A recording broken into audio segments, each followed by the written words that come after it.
Buenas noches. En el ciclo de las banderas dedicado a las entrevistas con los candidatos a la alcaldía de Cádiz, hoy está aquí David de la Cruz. No vamos a hablar de fútbol, que nos ocurre periódicamente, entre otras cosas porque el sábado pasado hizo un partido criminal de malo, pero bueno. ¿Te acuerdas qué día es hoy? ¿Qué día es? Dímelo tú. El Día Internacional de la Libertad de Prensa. ¿Es verdad? Ya se te había olvidado. Es verdad, es verdad. Porque eres de los pocos candidatos que detrás de tu nombre pones solamente. Había un redactor del Diario de Cádiz que en la lápida ponía Fernando Fernández, periodista. Y tú nada más que pones periodista. Hay algunos candidatos que te ponen una ristra de títulos académicos enorme y tú solo pones periodista. Hoy es el Día Internacional de la Libertad de Prensa y no sabrán nuestro público las veces que yo te he reñido porque abandones el periodismo. Hoy precisamente, ahora que ha dicho lo de la libertad de prensa, había un debate en la SER en torno a la libertad de prensa y Javoy ha dicho una cosa muy interesante que decía que no existía libertad de prensa si existía precariedad laboral. Yo creo que hoy 3 de mayo, Día de la Libertad de Prensa, podría ser también un día para dignificar la profesión del periodista y que existieran salarios dignos, que existieran contratos un poquito más blindados, que existieran al final unas condiciones que te permitieran tener una vida digna, no temer al desempleo y por tanto poder ejercer la libertad de prensa, que creo que está íntimamente relacionada.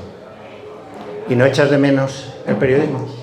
He hecho mucho de periodismo y en campaña aún más. Ya ayer mismo lo estaba comentando con Miriam, que me estaba entrevistando en Onda Cádiz, y yo recuerdo especialmente la época de campaña como una de las épocas que más me gustaba hacer periodismo, con mucha diferencia. Disfrutaba mucho cubrir las campañas electorales. Pero lo tuyo no es el periodismo político. No era el periodismo político. A ti te dieron el premio Cádiz por el chaval ese que te encontrabas en la parada del autobús, ¿no? Ese fue otro. Vale. Ese fue el joven de Andalucía, por el reportaje de la familia Rendón. Fue el vale. periodismo. Pero es verdad que a mí me gustaba mucho contar historias, me gustaba mucho el reporterismo, me encanta escribir muchísimo, pero las campañas electorales, el ritmo frenético, el preguntar, repreguntar, los análisis políticos también me gustan mucho.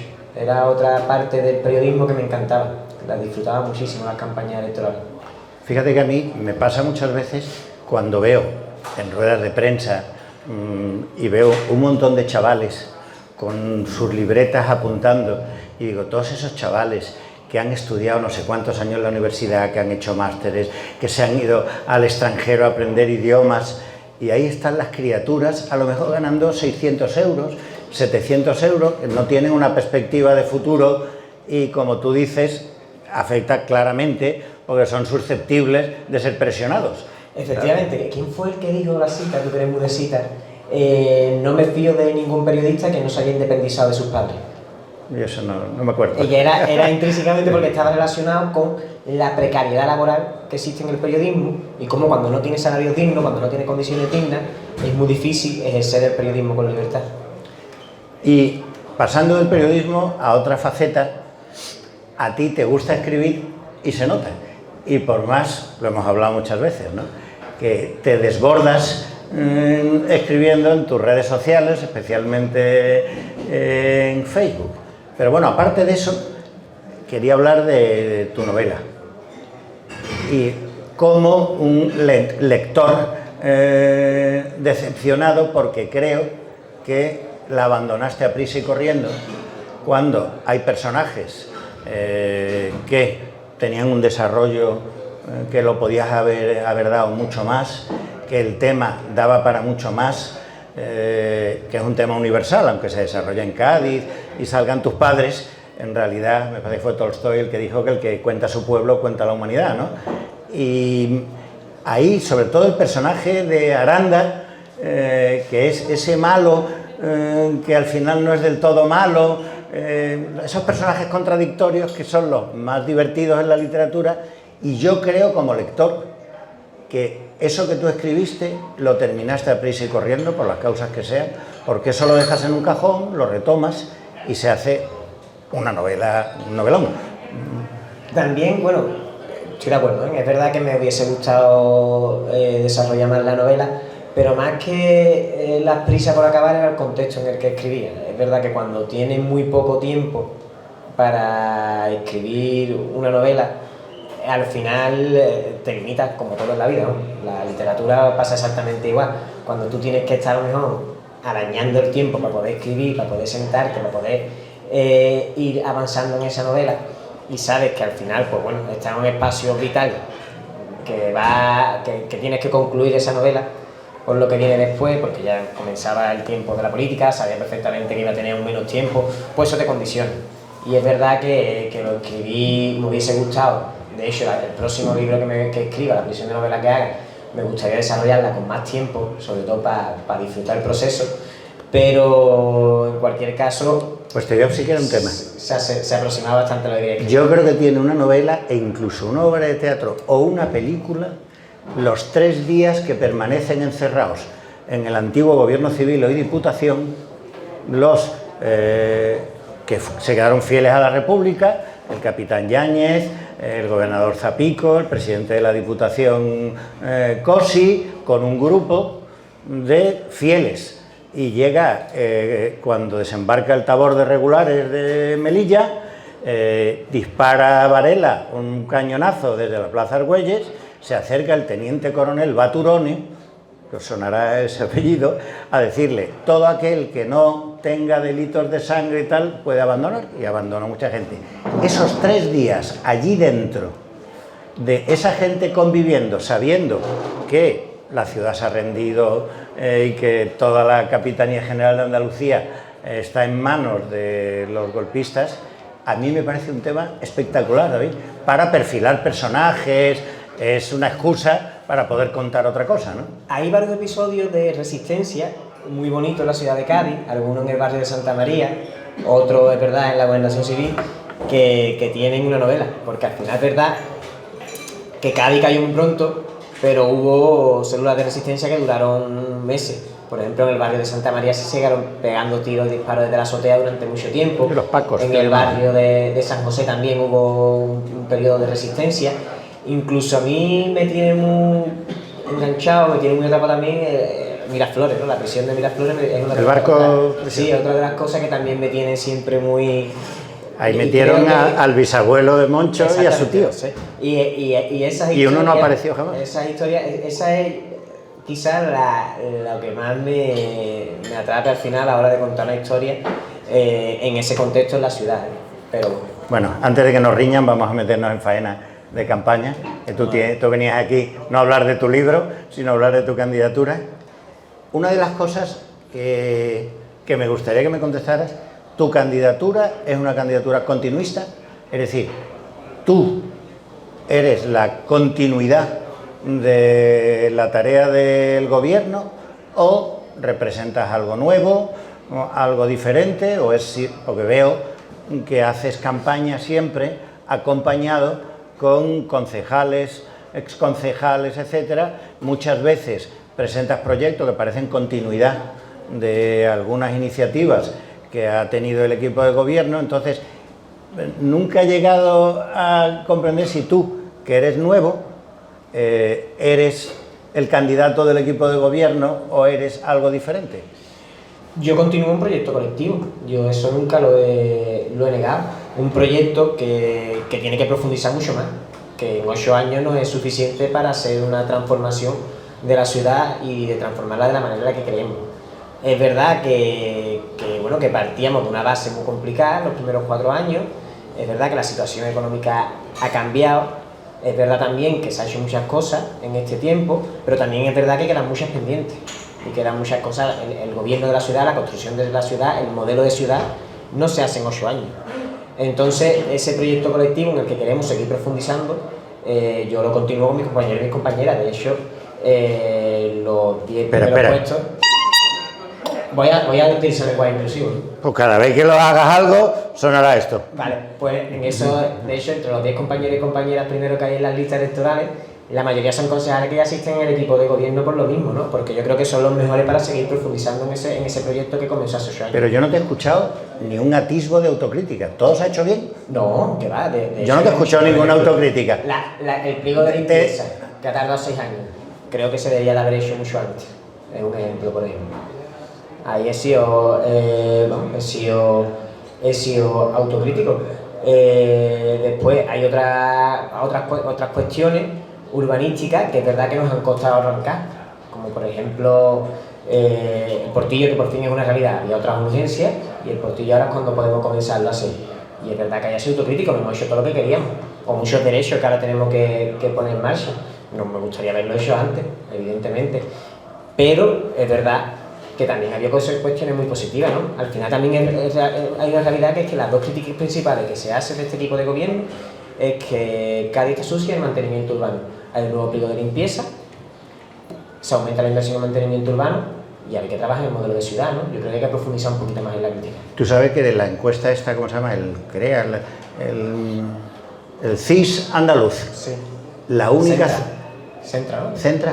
La única capital de provincia donde una mayoría de ciudadanos, digo, si uno se puede creer o no esa encuesta, pero la única de esa encuesta donde una mayoría de ciudadanos estaba descontento con la gestión del gobierno municipal era en la ciudad de Cádiz, que era un 51, me parece, un 52% que estaba descontento con la marcha de la ciudad. Hay una encuesta más reciente que cambia esa dinámica, pero es lógico, o sea, hay una parte que yo lo puedo comprender. Cuando un pliego al final se retrasa, también porque había muchas denuncias. Pero no solo la limpieza en general, aquello del centro era en general.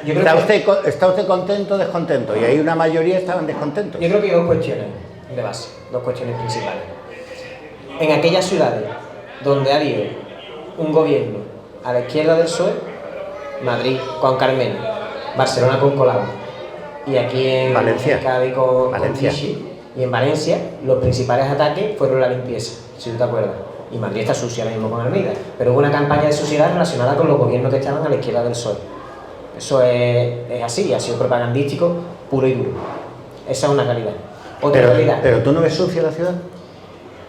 Yo ahora mismo, después de un pliego de limpieza... Tú vas por las zonas donde voy yo, además. Yo creo que van todas las mañanas, Fernando, y yo creo que la ciudad es un mente viva que es imposible tenerla como el salón de tu casa.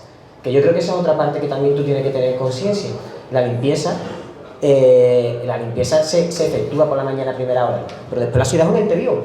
Y en los meses de verano se triplica la población y la huella humana no es indeleble, vamos, se nota, se palpa. Por tanto, es lógico que una ciudad que esté viva tenga suciedad a última hora del día. Yo creo que eso es algo de sentido común. Dicho esto, es verdad también que la maquinaria que había se había envejecido. Y esa maquinaria, al envejecerse, pues evidentemente hace un servicio más eficiente. Ya con el nuevo pliego eso se va a cambiar y eso se va a modificar. Pero evidentemente, claro, había dos componentes ahí que son fundamentales. Por un lado, puramente propagandístico, por dos, un pliego de limpieza que se estaba retrasando demasiado y provocaba un envejecimiento de la maquinaria. Dijiste, es que iba a decir al principio de la campaña... Dicho esto, en 2014, antes del gobierno, el Partido Popular votó en pleno el recorte de jornales de limpieza. Es decir, que había una realidad heredad de que el pliego había sufrido una merma, que también se heredó eso cuando empezó ya a tener dificultades económicas el ayuntamiento, y eso está en el acta plenario. Te estaba diciendo que al principio de la campaña, si es que eso existe, porque yo tengo la sensación de que llevamos en campaña una eternidad, pero bueno, digamos que al principio de la campaña tú dijiste que nunca ibas a pactar con el PSOE. ¿No fue así? No. Vale, pues cuéntame. Yo creo...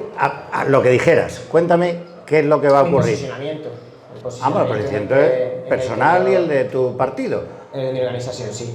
Yo creo que lo primero es que no gobierne la derecha. Y cuando hablo de derecha, meto los 5 partidos de la derecha. Desde la extrema derecha a la derecha extrema ultraliberal. Eso es lo primero. Chapeiro, Belgrano, Vox, PP y Ciudadanos. Vale. Sea ultraliberalismo o sea ultraderechismo. Vale. Son al final distintas formas de una derecha que está bastante radicalizada. Eso es lo primero. En segundo, yo creo que el PSOE y Adelante Izquierda Gaditana tienen modelos de sociedades distintos. ¿Qué implica eso? Pues que evidentemente puede llegar a entendimientos puntuales, y de hecho yo con la militancia del PSOE me entiendo bastante bien y tengo mucho en común, no tanto con los cargos públicos, pero los modelos sociales son diferentes. Lo más lógico en ese caso es que el gobierno, el partido de la izquierda que más votos saque, sea el que gobierne a través de un pacto de gobierno con el que el otro se queda fuera, en el que se marcan líneas propositivas y se le concede. O sea, que tu punto de vista es... Si el PSOE saca más votos que yo le doy el gobierno al PSOE y me quedo en la oposición. ¿Y si es al revés? Y si al revés, que el PSOE me dé el gobierno a mí y se quede en la oposición. Pero eso ya estás preconfigurando... Es lo que yo me gustaría. Vale. El marco del que yo parto. Vale. El marco Claro, del que yo pero parto. ha dicho Óscar Torres, por activa y por pasiva, que si ellos pactan con vosotros es para entrar en el gobierno con vosotros. Que es una política de sillón, entonces. Bueno, pero eso lo calificamos de lo que sea. Lo que te digo es, llegado el caso, ¿estás dispuesto? Tendremos que ver los resultados y tendremos que ver la correlación de fuerza, ¿no? Eso tendrá que verse después de las elecciones municipales. Yo, en principio... Ahí le estás dando una patada al balón para mi partida, claro, primero hay que ver los resultados, pero mi punto de partida, es que creo que no tiene ningún tipo de sentido gobernar con el PSOE. Y yo, si fuera minoría, le doy el gobierno al PSOE. La mayoría de las fuerzas que integran Adelante están gobernando en Madrid con el PSOE, David. La mayoría no vosotros, no Adelante Andalucía. El resto. La mayoría no. Si hace bueno, cálculo, Izquierda Unida. Solamente. Y bueno, y luego esto un partido chiquitito, ya verdes de yo que sé qué y de yo que sé cuánto, ¿no? Bueno, entonces... En principio, ya veremos. Soy partidario de no gobernar con el PSOE. Vale. Otra cosa que quería... el otro día que firmasteis el código ético y dijiste tú, al presentar ese código ético que refleja que solo vais a estar 8 años y que vais a limitar los salarios, dijiste una cosa que a mí me sonó a Julio Anguita, pero para bien y para mal, según las opiniones de cada quien, ¿no? Que es aquello de las dos orillas. Es decir, nosotros estamos aquí con una superioridad moral con respecto a otros que se agarran a los sillones, llevan no sé cuántos años, puestos de responsabilidad, bla, bla, bla. ¿No te sonaba eso a ti a anguitismo? Es que yo creo la superioridad moral. Y luego, ¿tú crees la superioridad moral? Sí, porque creo que quien mira por el bien común, en vez de por el bien de una minoría, tiene una superioridad moral respecto al resto. Sí, pero hay muchas maneras de mirar. Hay muchas maneras de mirar por el bien común, David. No solo una, que hay muchas, ¿no? Bueno, en la económica y en la social. Cuando tú haces política para la mayoría social, y luego no creo que existe una superioridad moral. ¿No piensas que hacéis trampas en las cuentas? Bueno, o sea, ¿es viviendo de la política o en un cargo público? Como cargo público en el código ético. Como el cargo público. O sea, que no cuenta aquellos que hayan estado de asesores. Eso no se cuenta ese tiempo. De hecho, los asesores no firman el código ético, lo firman los cargos públicos. Existen labores técnicas, como el de gabinete de prensa del Ayuntamiento de Cádiz, que no tiene gabinete de bueno, tú ya sabes mi opinión con respecto, claro, que los periodistas tendrían que salir a contrato como un arquitecto, un médico, un abogado. Se puede buscar Esa es mi opinión, pero bueno. Se puede buscar la contradicción, pero creo que existen muy pocos ejemplos. Si tú tienes alguno, dímelo. No me voy a poner aquí los temas personales. Todos los concejales que han cumplido 8 años no siguen en el Ayuntamiento de Cádiz. Como cargo público, sin sumar el tiempo, porque te podía hacer la lista de los que estaban de asesores, luego de cargo público, ahora van en las listas. Es una pequeña trampa, ¿no, David? Es una pequeña trampa, ¿no? El código ético es 8 más 4 años. Existen 8 años más 4 opcionales. Que en cualquier caso... Bueno, para que Kichi ha dejado el listón, que es bastante complicado. En cualquier caso, seguiría cumpliéndose el código ético rescatable, pero creo que no existe ningún ejemplo de que todos los concejales que cumplen los 8 años del mandato den un paso al lado en unas listas municipales. Yo por lo menos no lo conozco. Vale, no sé. Hay 8.000 municipios en España, David. Los del entorno. Saca la cuenta. ¿Cuánto tiempo lleva y como decía Pedro Pacheco, concejales hay muchos, pero alcalde hay uno. Pero, por ejemplo, ¿cuánto tiempo lleva López Gil en San Fernando, que vuelve a presentarse a la municipal? Bueno, pero es que como López Gil, yo paso, que no me lleva voy a poner yo a defender a López Gil, pero López Gil iba pasando de un puesto a otro, es decir, que iba... La tira.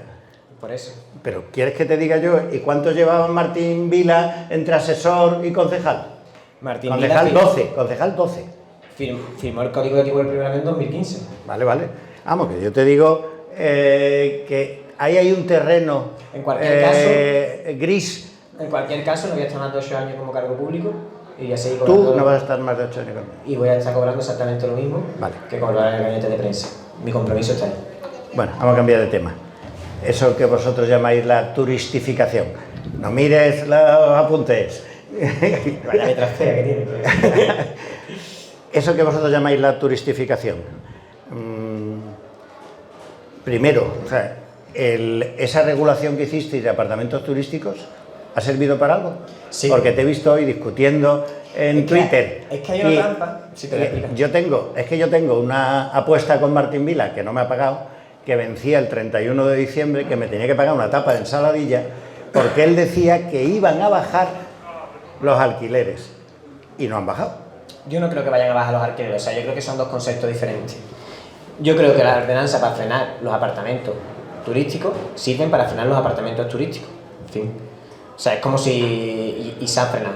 Existe una dinámica diferente, mientras que en el resto de España ha crecido un 22% los apartamentos turísticos, en Cádiz han crecido un 2% las viviendas con fines residenciales. Es decir, la dinámica ha cambiado. Y mientras que se ve que entre las 20 ciudades de España donde más ha crecido la vivienda turística no está Cádiz y hay 4 de Andalucía, se ve y se constata que ha servido para que no haya más vivienda turística donde había al final vivienda residencial. Eso es lo fundamental y eso es lo primero que hay que hacer. Después, el precio del alquiler, pues evidentemente no va a bajar porque se haga una ordenanza contra la turistificación, pero tampoco va a bajar el precio del pan. Es decir, son cosas distintas. Si tú quieres que baje el precio del alquiler y quieres que baje el precio de la vivienda, hay que regular el precio de la vivienda y el precio del alquiler, que es lo que se debe hacer en la zona extensional. Cádiz, por ejemplo, lo es. Son cosas diferentes. Por tanto, no todas las zonas de Cádiz, pero vale. La mayoría de las zonas extensionales, de hecho, salía este fin de semana en el diario de Cádiz, el mapa del municipio. Cádiz era una de las zonas más tensionadas en cuanto a precio del alquiler. Yo creo que son dos cosas diferentes. La ordenanza contra la turistificación ha servido para que barrios como La Viña, donde antes vivía mi madre, ahora hay apartamentos turísticos, por ponerte un ejemplo, y donde antes había vivienda residencial y había vivienda turística, se frenen esa dinámica que había en la ciudad y que sigue dándose en Málaga, en Sevilla y en otras muchas ciudades, y ahora yo creo que hay que emprender la segunda parte. David, se da en Barcelona también, donde gobierna la izquierda del PSOE. Efectivamente, es que hay que frenarlo. Es que yo creo que eso hay que frenarlo porque aquí hay lleva 8 años a la colada. Un concepto de base, sí, pero... No, te digo que todas esas medidas yo no les veo que tengan un resultado inmediato. Cuando tú estás en una ciudad que tiene 3 kilómetros cuadrados, al final es finito el espacio que existe. Si ese espacio ocupa la vivienda turística en vez de la vivienda residencial, se expulsan a la gente por una cuestión de espacio. Es una cuestión de lógica. ¿Qué pasa? Que también hay un concepto de fondo. ¿Qué hacemos con la vivienda? ¿La tratamos como un bien de mercado con el que se pueda especular o como un derecho fundamental? Porque es una u otra. No se pueden, no pueden chocar. Si digamos chocan, que las políticas socialdemócratas en Europa eran prevalece construir mucha vivienda pública. Exactamente, pública. Mucha vivienda pública y luego permitir que por ejemplo, Navalips, claro, pero estamos hablando de las políticas que lo ha firmado. Estamos hablando de lo ha firmado el Kichi, Navalips. Ahí va una parte de vivienda de renta libre que de alguna manera se pretende capturar las plusvalías que se obtengan por la renta libre para invertir en vivienda social en la misma parcela. Al final la institución se encuentra más limitada a la hora de ejercer la construcción de vivienda que una promotora. Pero lo que es el ayuntamiento, lo que es una institución, solamente tiene un camino, que es el fomento de la vivienda como un derecho fundamental, no como libre mercado. ¿Y cuántas viviendas habéis entregado? 140. Entregado, no construido, entregado. Está la de Marañón, la de Santa María. Dime un número que se han entregado, que le habéis dado las llaves 140. A la gente. 140. Vale. 140 viviendas públicas. ¿Y no crees que eso que insistís tanto con los apartamentos turísticos, la turistificación y tal. Al final el único o el sector económico, seguramente también la reparación de cruceros, pero el sector económico más emergente y genera más empleo, aunque sea empleo precario, pero se genera empleo, es el turismo. Pero es que la turistificación, frenar la turistificación no significa turismofobia. Es decir, nosotros apostamos por el turismo y es un complemento económico fundamental. Eso no lo descarta nadie. Pero que sea un turismo de convivencia, no un turismo como el de Magaluf. David, ¿Y cómo se hace eso? David, permíteme que te diga con todo el cariño que eso es turismo de convivencia una milonga. No. Cuando tú vas a Cinque Terre, ¿con quién convives? Cuando yo he estado en Cinque Terre. Claro, yo lo sé, por eso te lo digo. ¿Y tú con quién convives? ¿Con nadie? ¿Con los que vas allí? No, en Cinque Terre... Tienes que tirarte no sé cuántos meses. En Cinque Terre precisamente es un ejemplo que me encanta que me dé este ejemplo. En Cinque Terre, por ejemplo, se limitaron en las islas... digo tú. Se limitaron en las islas... ¿En qué convives tú? Se limitaron ¿Cuántos en días las estuviste islas, allí? ¿Una semana? Exactamente. Se limitaron en las islas las diferentes hoteles. En Cinque Terre no se puede construir más apartamentos. No me estás respondiendo a lo que te he preguntado. No se puede construir más apartamentos turísticos. Tú regateas muy bien, pero no te voy a dejar que me regatees. No se puede construir apartamentos turísticos ni en Manaloga, ni en Benassa, ni en Río Mayores, ni en ninguno de esos. Te estoy diciendo que me expliques el turismo de convivencia, que no sé lo que es eso. El turismo de convivencia es aquel que no expulsa a los vecinos, como en Magaluf. En Magaluf expulsa, no convive. En Málaga, en el centro de Málaga, expulsa, no convive. Por su propia naturaleza, David, el turista llega, está unos días, los que sean, más o menos, consume aquello que tenga que consumir y se va. Pero volvemos a lo mismo, la huella humana es indeleble, por tanto, esos días producen produce la realidad en la ciudad. Va a tener que explicar eso del turismo de convivencia, porque eso no existe en ningún lado del mundo. Produce también donde está el Claro. Y cuando tú, por ejemplo, una compañía de para que el turista viva... Que a mí me parece bien que se ponga una tasa turística. Pero no estamos hablando de eso. Que está en Barcelona, ¿eh? Yo también lo veo bien, pero cuando no estamos hablando de eso, cuando, por ejemplo, un Airbnb se mete en un alojamiento donde antes había una familia, ahí ese turismo no convive, ese turismo expulsa. Cuando, sin embargo, se construye un hotel en suelo que estaba destinado a uso tampoco convive. Los turistas tampoco conviven. Convive, no expulsan. Tampoco no conviven. de la convivencia del turista, sino del turismo, que es un sector económico, que es un sector... Eso ya es un nivel filosófico que a mí se me escapa. Pero yo creo que te lo estoy explicando bastante bien, que tú no lo consideras que no lo... No, que no lo entiendo, David. Es que no sé lo que es eso. Un fase, que el turismo que no expulse a la gente de las propias ciudades, de los barrios, es un turismo que convive. Aquel turismo que expulsa porque empieza a entrar a los patios de vecinos, porque empieza a especular con la vivienda, porque empieza a pensionar las zonas, como se ha visto aquí, no convive, expulsa. Yo creo que esa ha sido la única discusión fuerte que hemos tenido tú y yo en años. La seguimos teniendo. Pero aquella fue fuerte, ¿eh? Sí. Aquella fue fuerte tomando café allí en el Artesano, ¿eh? Bueno, vamos a cambiar de tema. Vamos a hablar del soterramiento de Canalejas, que tú propusiste el soterramiento de Canalejas. En la última... no sé si una modificación presupuestaria o solicitud de préstamo o algo así, dijisteis que ibas a dedicar 10 millones de euros para el soterramiento de Canalejas. Yo, por decirte un dato, yo no tengo ni la más remota idea. De Málaga, ¿no? 400 millones de Málaga. Bueno, es que, claro, como Málaga al final llega la Junta y lo cubre todo, claro, eso es una... no se sabe. Claro, evidentemente. Con 10 millones no tenéis para pagar el proyecto. Con 10 millones no se va para pagar el proyecto. Exactamente. Y si no participan otras administraciones, el ayuntamiento solo no va a poder hacer eso. A Málaga se lo pagará la Junta, pero a Cádiz no se lo va a pagar la Junta. Cualquier obra de esa envergadura suelen entrar el resto de... En el soterramiento entraron el Gobierno de España y la Junta de Andalucía. Y en muchas ocasiones... Soterramiento de la vía del tren, quiero decir. Si algo hemos aprendido en estos 8 años es que tú tienes que empezar los proyectos, tienes que presionar a la Junta, la tienes que acorralar, y entonces así es cuando ya entra. Ha pasado un montón de ocasiones, vamos. Con la Ciudad de la Justicia, cuando hemos tenido que ceder los terrenos y comenzar nosotros la modificación, con Balcarce, con el nuevo hospital, o tú comienzas un proyecto, o tú lo empiezas a hacer realidad, tú presionas y acorralas a la Junta, o la Junta y el resto de administraciones no actúan en esta ciudad. Así que evidentemente tendremos que empezarla nosotras y que el resto de administraciones se sumen. Que a mí me parece bien, lo que pasa es que, claro, decís 10 millones. Para el proyecto de... Claro, haces el proyecto y poco más, eso será... Que 10 millones no cuesta ese proyecto. Claro, y depende por dónde corra el soterramiento, hay que indemnizar o no. En el proyecto aquel que hizo Fustegueras, llevaba el túnel del soterramiento cerca del cantil del muelle, es decir, por debajo de los suelos portuarios. Hay una parte que no se tiene que indemnizar, hay una parte que es compatible con el aparcamiento que existe ahora mismo en Canalejas, según han visto los técnicos. No abarcaría todo el aparcamiento de Canalejas, solamente una parte del soterramiento. Bueno, vamos a hablar de otra cosa. El Portillo. vi el otro día, o sea, lleváis, me imagino que me aceptarás que te hable en esos términos, lleváis 8 años en el gobierno. El Portillo llevaba 7 años, me parece, si no recuerdo mal. Desde 2007. Desde 2007, lleva 8 años.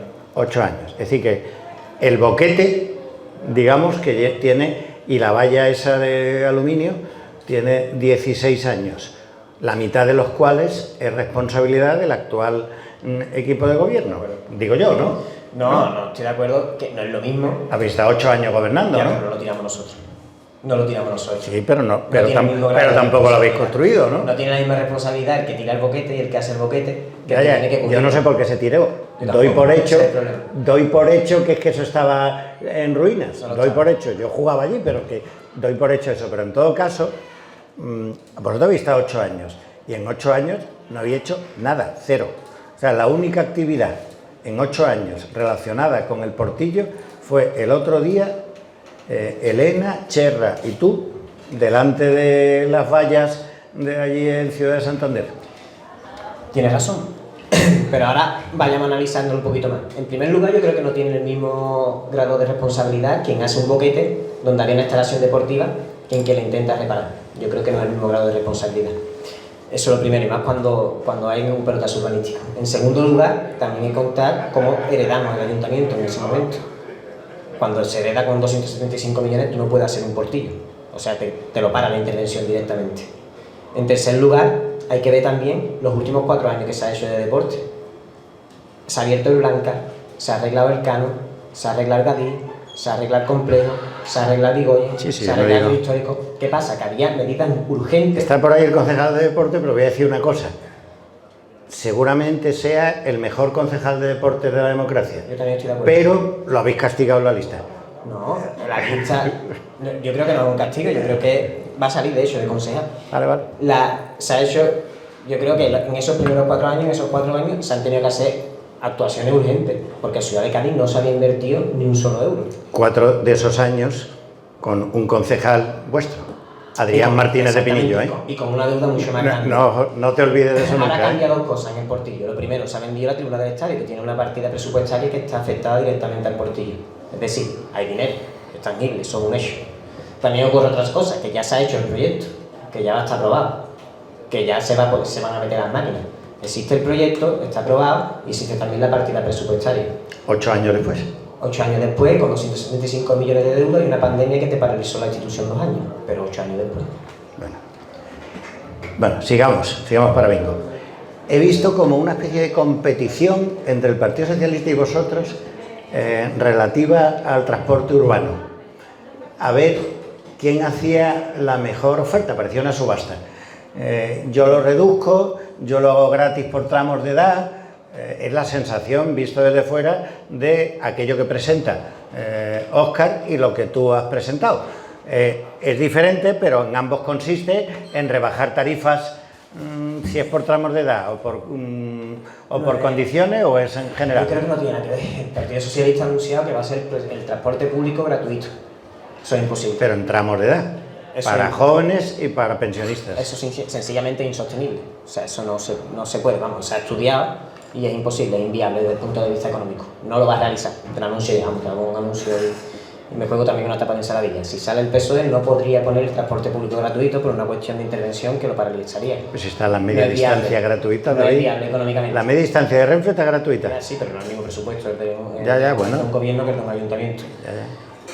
Nosotros hemos hecho un estudio y hemos calculado cuánto costaría reducirlo con viabilidad y sobre todo con una vocación de permanencia.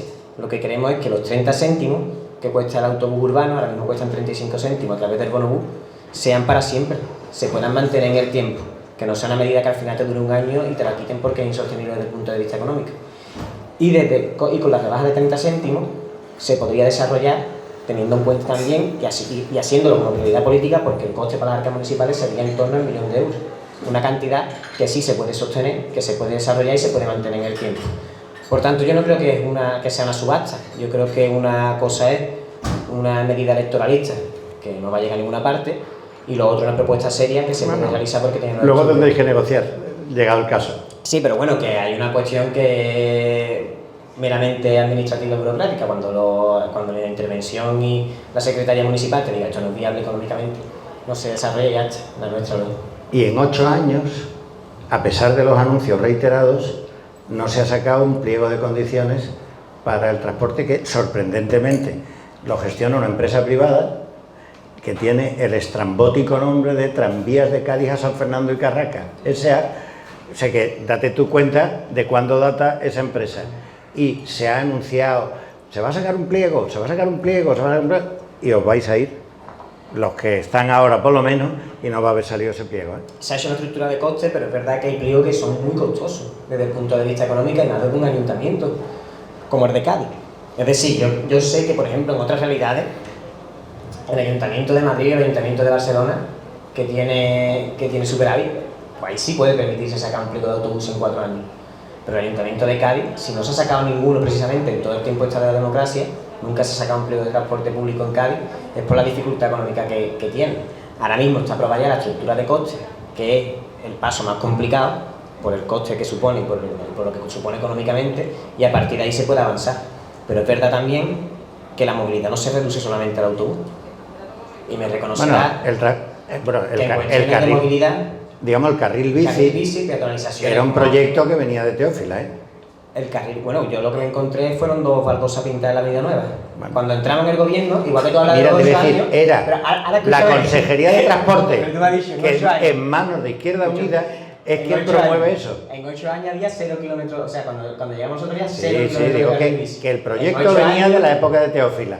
Porque la Junta de Andalucía saca un proyecto para fomentar los carriles bici, porque además estaba de director general, estaba Elena Cortés, me parece que se llamaba, la consejera de Izquierda Unida, y se habían llevado a un técnico del Ayuntamiento de Sevilla que con Antonio Rodrigo Torrijos había desarrollado el carril bici y se puso para toda Andalucía. Otra cosa es que Teófila no llegó a poner eso que estaba pintado sobre la acera en la avenida hoy llamada la Sanidad Pública. En Cádiz no existía el carril bici y hoy puede transitar por toda la ciudad con el carril bici, pese a las críticas, pese a lo complicado que es instalar un carril bici, pese a todo lo que supone, sabe perfectamente, y al final se ha reconocido que es un acierto apostar por el carril bici, pero también por penalizaciones como la de... Eso pasa en todas las ciudades, en verdad, David.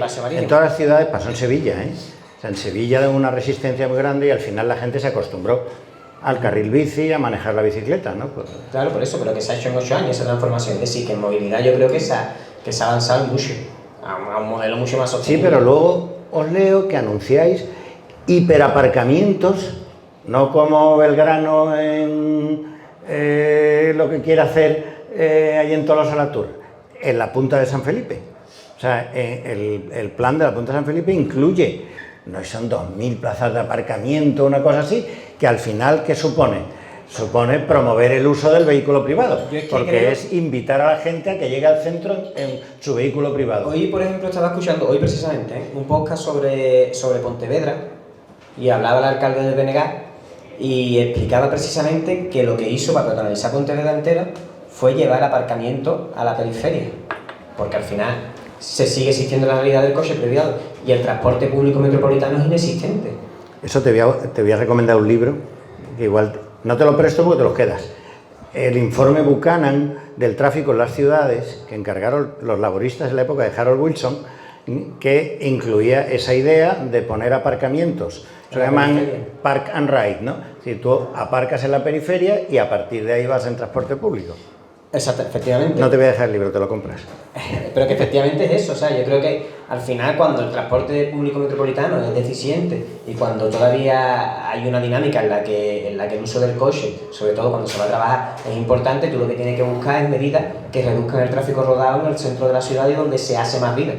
Por tanto, esos espacios que están a la afuera de la ciudad son donde tienen que estar el coche y dentro de las ciudades que se construyan y se desarrollen pues espacios amables y una movilidad mucho más sostenible.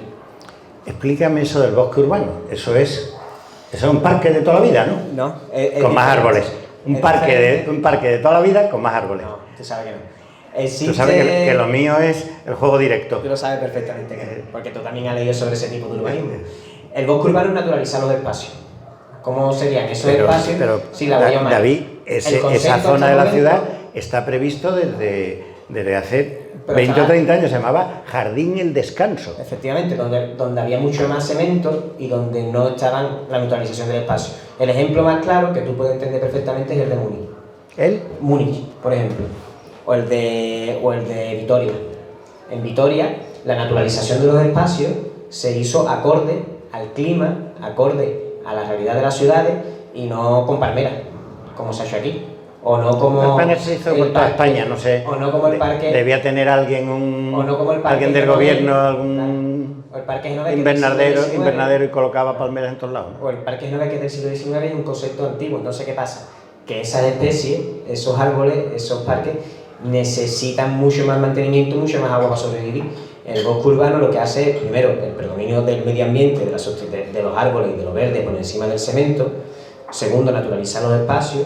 Y tercero, con especies que sean totalmente adaptables al clima actual y a las condiciones de cambio Pero climático. ¿cómo lo vais a financiar si no habéis sido capaces de hacer el parque previsto junto a la muralla en la estación del tren? Ahí hay previsto un parque y no se ha hecho. Sigue habiendo coches allí. El que está pegado a la muralla. El bosque urbano está ya dentro de las prioridades políticas y existe una partida presupuestaria. Serían 2 millones de euros para la sumación y el cierre definitivo del cementerio de San José, que eso ya está a través de Semabasa, y serían en torno a otros 2 millones de euros para la construcción del bosque urbano en 4 años.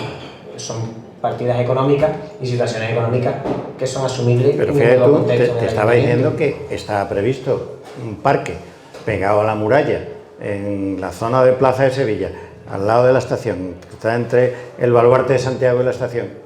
Y en 8 años no se ha hecho, ¿eh? No es descartable tampoco, pero yo puedo asegurar que el bosque urbano se hará porque existe, bueno, la situación económica del ayuntamiento es diferente y porque se puede asumir, vamos, no es una cantidad de solidaridad, es una construcción, y además que está en el PEGO como zona verde recogida, es decir, que lo necesita la ciudad. Háblame de la industria, que te escuché el día 1 de mayo hablando de ese asunto. Vino Yolanda Díaz al Ayuntamiento de Cádiz a hablar de la industria en la bahía, sin los ayuntamientos de la bahía, luego hablamos de la bahía. Quería que me hablara de la bahía, pero bueno, háblame de la industria porque te escuché el otro día que coincidió con el desgraciado accidente de las temporeras de Huelva y tú hablabas de gente en situación precaria y hablabas que hacía falta un nuevo modelo industrial. ¿Y eso en qué consiste, David?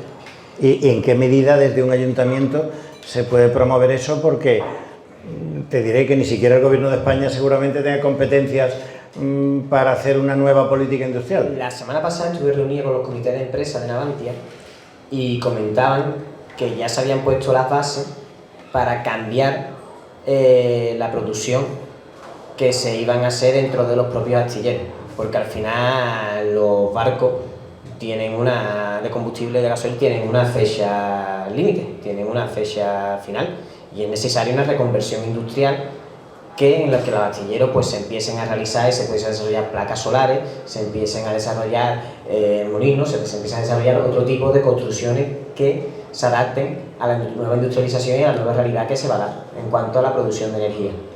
Y eso existen ya las bases en los astilleros de Cádiz. Ya se ha hecho, digamos, se ha llevado a cabo la formación, se ha desarrollado ya los primeros proyectos en torno a ello. Lo que se pide es que se empiece a poner en marcha, y eso se puede hacer a través de la SEPI, a través de la participación del Estado, que comience a apostar por otro tipo de industrialización en la bahía de Cádiz. No se va a hacer en 1 año, no se va a hacer en 2 años, no se va a hacer en 5 años, ni siquiera esa transición se puede hacer de la noche a la mañana, tendrá que ser de forma global, pero como tú bien sabes, es una cuestión de sentido común. Si queremos seguir siendo un polo con industria, un polo industrial, tiene que haber una transición hacia otro modelo, porque este modelo tiene los días contados.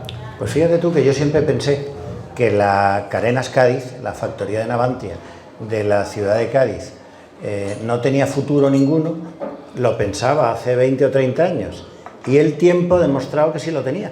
Y de hecho, no caben en los diques los cruceros que tienen que reparar y se ha tenido que ir uno a Matagorda.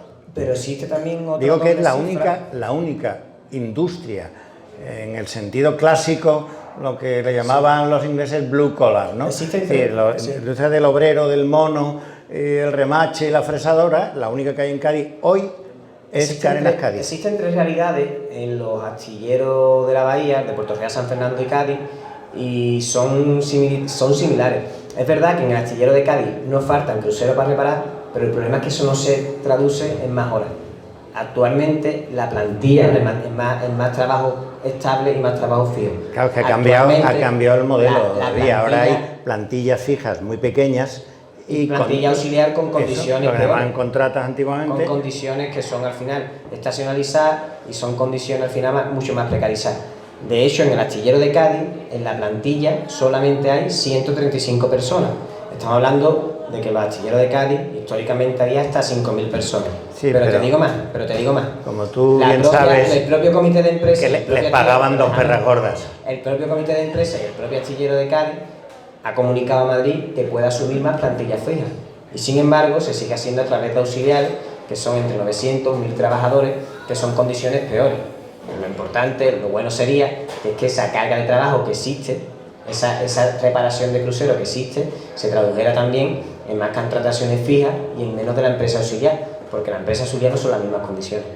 Pero el hecho, David, es que la única fábrica y en Puerto que Real, hay en Cádiz, la única, va bien. Y en Puerto Real y en San Fernando. Y a veces hay que decirlo, David, no pasa nada por decir, oye, que va bien, ¿eh? En Cádiz, no siempre todo va mal. En Cádiz existen barcos y existen cargas de trabajo, existe la reparación de los cruceros, que es el único astillero que no tiene problemas de carga de trabajo, que sí problemas de plantilla, y sin embargo en Puerto Real y en San Fernando la situación no es la misma.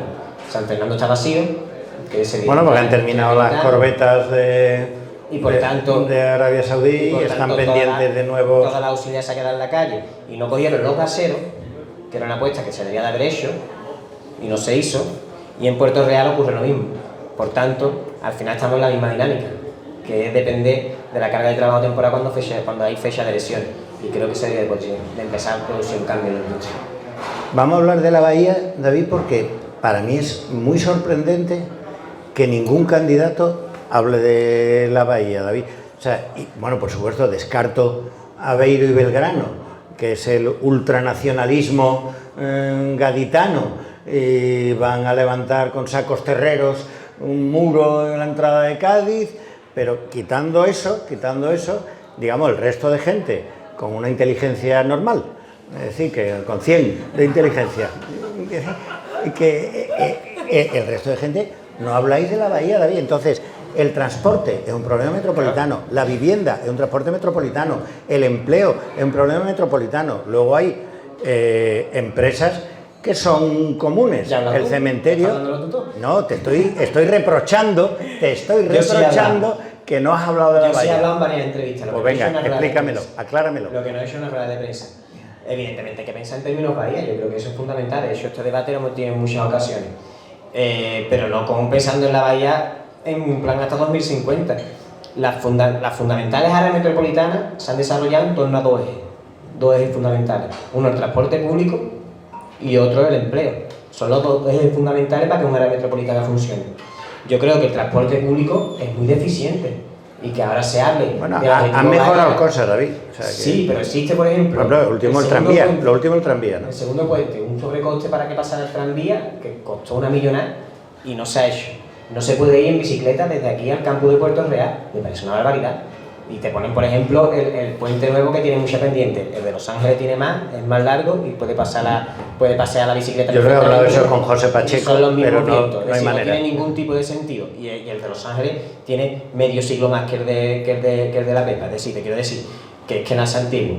Por tanto, lo primero, para crear un área metropolitana, porque no existe otra forma de desarrollo en Cádiz ni en las ciudades que colindan, sino es a través del área metropolitana. Un área metropolitana que, por otra parte, como tú bien sabes, están en contra todos los gobiernos del PSOE y el PP, menos Chiclana, menos Román. Román es el único que apuesta por el área metropolitana. Y eso hay que decirlo, que no es de mi partido y yo ahí lo reconozco.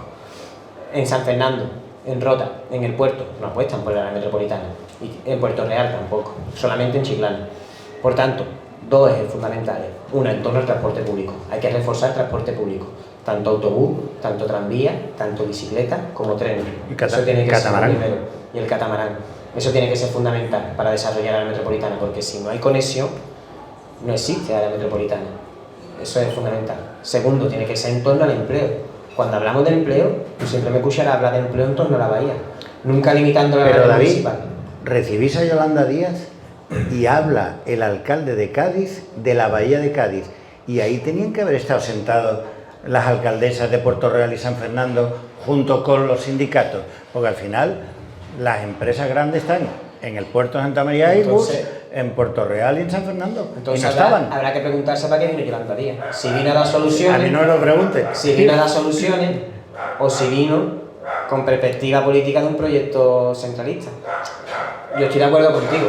Si viniese con soluciones para la bahía. Para mí es sorprendente decir, va a hablar de empleo, pero si el empleo en la bahía tiene que hablar de todo. Es decir, que hay un montón de gente de Cádiz trabajando en Airbus ahora en el puerto de Santa María, o que está en la antigua Bazán, o que está en Matagorda. Mucha gente de Cádiz, y vamos, y gente de fuera que trabaja en Cádiz, ¿no? Sí, estoy de acuerdo.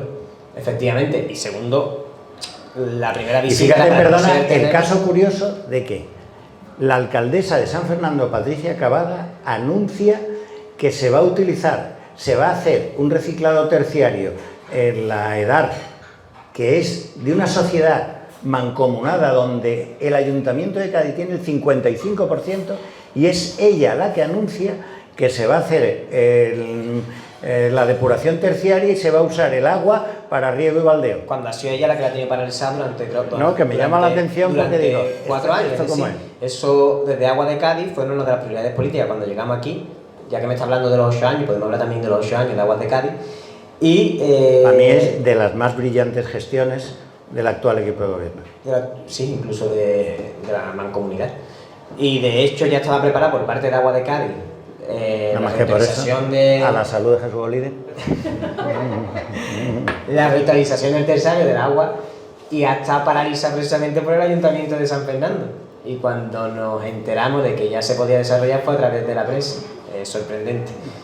Pero claro, al final es ese concepto, ¿no? El concepto de que el municipalismo termina en los términos determinados. Y te voy a decir, y la política de viviendas, un día te acuerdas que lo hablamos Pepe Barroso, tú y yo, la política de vivienda tendría que ser una política de vivienda también comarcal, creo yo, ¿no? Porque es muy complicado resolverlo en el recinto del perímetro de la ciudad de Cádiz, donde dice Bruno que quedan 3.000 viviendas por construir en la ciudad, no lo sé, pero no hay apenas suelo, como es obvio, ¿no? En esas 3.000 y pico de viviendas contabiliza, por ejemplo, el Puerto del Mar, cuando ya se ha tirado y ya se ha construido. También contabilizas cosas que no son reales y aún así falta números. Efectivamente, las tres áreas, transporte público y empleo prioritario, pensándolo también en un carácter metropolitano, la vivienda también, porque es una cuestión de sentido común, ¿no? Al final mucha gente de Cádiz vive en el área metropolitana de la ciudad y al final es una realidad que se está dando en distintas ciudades. El problema que es verdad que yo creo que en política de vivienda estamos muy alejados de los otros ayuntamientos. De ayuntamientos como el del Puerto estamos absolutamente opuestos y es muy difícil buscar un punto común en política de vivienda. Pero sin embargo, en transporte metropolitano y en empleo, estoy seguro de que se llegaría a entendimiento porque beneficiaría el conjunto de la ciudadanía y una cuestión también de comodidad y del propio desarrollo que te están viviendo las ciudades. Luego, quería también que me hablaras, yo creo que ha sido un éxito el Congreso de la Lengua, la entrega de los premios Max, como fue un éxito el 6GP. He visto que luego Bruno ha presentado unas iniciativas para que cada año haga algún tipo de conmemoración. He visto también que vosotros habéis hecho una especie de rendición de cuentas de lo que ha costado, más o menos. Creo que el Congreso de la Lengua no lo dijiste lo que costó el Max y lo que costó, pero en todo caso parece que eso Cádiz demostró que era capaz de organizar un evento de carácter internacional, y la difusión y el impacto de la ciudad de Cádiz en partes importantes del mundo fue muy grande. ¿Eso cómo planteáis? Creo que tenéis un acuerdo para hacer otra 6GP. El acuerdo de la 6GP está ya cerrado. Respecto al Congreso de la Lengua, a mí me gustaría que tuviera un carácter permanente a través de las celebraciones culturales en torno a la literatura, que se dieran en los diferentes, una vez al año, en la misma fecha, y en torno a los países y a las sedes que ya se han celebrado el Congreso de la Lengua, y por supuesto seguir aspirando a celebraciones como los premios MAX. Yo creo que es importante señalar una cosa: el éxito del Congreso de la Lengua, de la 6GP, y de los premios más, es que han sido espectáculos que han tenido como eje central la ciudadanía de Cádiz. El Congreso de la Lengua ha tenido un montón de actividades premios Max culturales. menos, ¿no? Los premios Max, ¿quién la ha desarrollado? Ya, pero es Las niñas, un recinto cerrado, David. Pero te quiero decir, pero que se ha desarrollado a través de los artistas de Cádiz, que han sido la trayectoria internacional. Venga, que no han sido que no han sido de. Te vamos a apuntar el gol a ti. Ya está. Está el Congreso de la Lengua, que ha sido actividades abiertas durante toda la semana para toda la ciudadanía. Está la SEDIPI, que tiene un modelo que es absolutamente cerrado en todos los circuitos, menos aquí en Cádiz, que es abierto, que de hecho los propios organizadores de la SEDIPI se dieron cuenta de que podía ser un deporte de masa cuando llegaron a Cádiz y vieron que había un montón de gente. Y los premios más han tenido al final los artistas gaditanos como protagonistas, ¿no? Yo creo que no solamente ese tipo de actividades que hay que traerlas, porque no se trata solamente de vivir y de sobrevivir, sino también de disfrutar la ciudad y de disfrutar de actividades culturales y de poner Cádiz en el mapa, pero además haciendo a la ciudadanía partícipe y haciendo la suya y sintiéndola como propia. Yo cuando en el Congreso de la Lengua veía el aulario de la bomba lleno para escuchar a Yoconda Belli, a Jorge Drexler o el baluarte lleno para los romanceros, a mí me emocionaba profundamente. Y lo mismo ocurrió con la SEDIPI, ocurrió cuando, por ejemplo, en los premios más, la niña de Cádiz o Troncoso han dado un espectáculo que ha sido inigualable, ¿no? Y yo creo que eso también es la clave, no solamente ceñirte a lo que es ese espectáculo, sino también que tenga una repercusión y una devolución en la propia ciudad. Me ha parecido leerte o escucharte en algún momento que tú planteabas tirar la pérgola. Si la pérgola creo que le queda un año de vida obligatoria porque está hecha con fondos europeos, y tu planteamiento es cuando pase ese tiempo y ya sea posible tirarla. Yo lo voy a estudiar, yo no lo descartaría. Yo creo que la pérgola fue un error. O sea, yo creo que hay que reconocerlo. Evidentemente no sería una operación de mucho calado, porque la pérgola no solamente tira la pérgola. La pérgola tiene una función, tiene una sí, de prevenir el impacto como cierra el teatro, ¿no? También del parque, sí que tiene también tiene una función útil, pero había que plantear ese debate, por lo menos plantearlo, ¿no? Porque yo creo que ese espacio nació, es el ejemplo perfecto de las barbaridades que se han hecho urbanísticamente en este país. 4 millones de fondos europeos para dinamizar una zona y construir una pérgola de metal incapaz de darle uso, que destroza el entorno, que destroza el paisaje y a la que no se le puede sacar ninguna utilidad. Yo creo que por lo menos habrá que plantearse, ¿no? Ver si tiene alguna salida y si no, plantea la posibilidad de que se amplíe el parque, de que se construya otro entorno que sea mucho más amable y mucho más adaptado a ese espacio de la ciudad que es de los más bonitos que existe. Hazme una porra. Nosotros tenemos hecho una porra en el Labra, ¿eh? Escríbeme ahí una porra que me la voy a llevar. 1-2. ¿Eso qué, El Atleti. Venga, pues como atines, como vas a atinar con eso, lo llevas claro. Te voy a sumar a la porra que tenemos hecho en el Labra, ¿eh? Y ahora cuando termine te voy a decir cuál es el truco de la porra.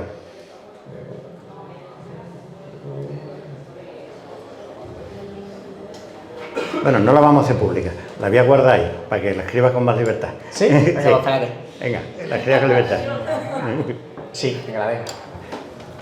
El que acierte paga la tapa de ensaladilla, ¿eh? ¿Y el 1-2 también? Eso, bueno, es que me da vergüenza ganarte de esa manera, David.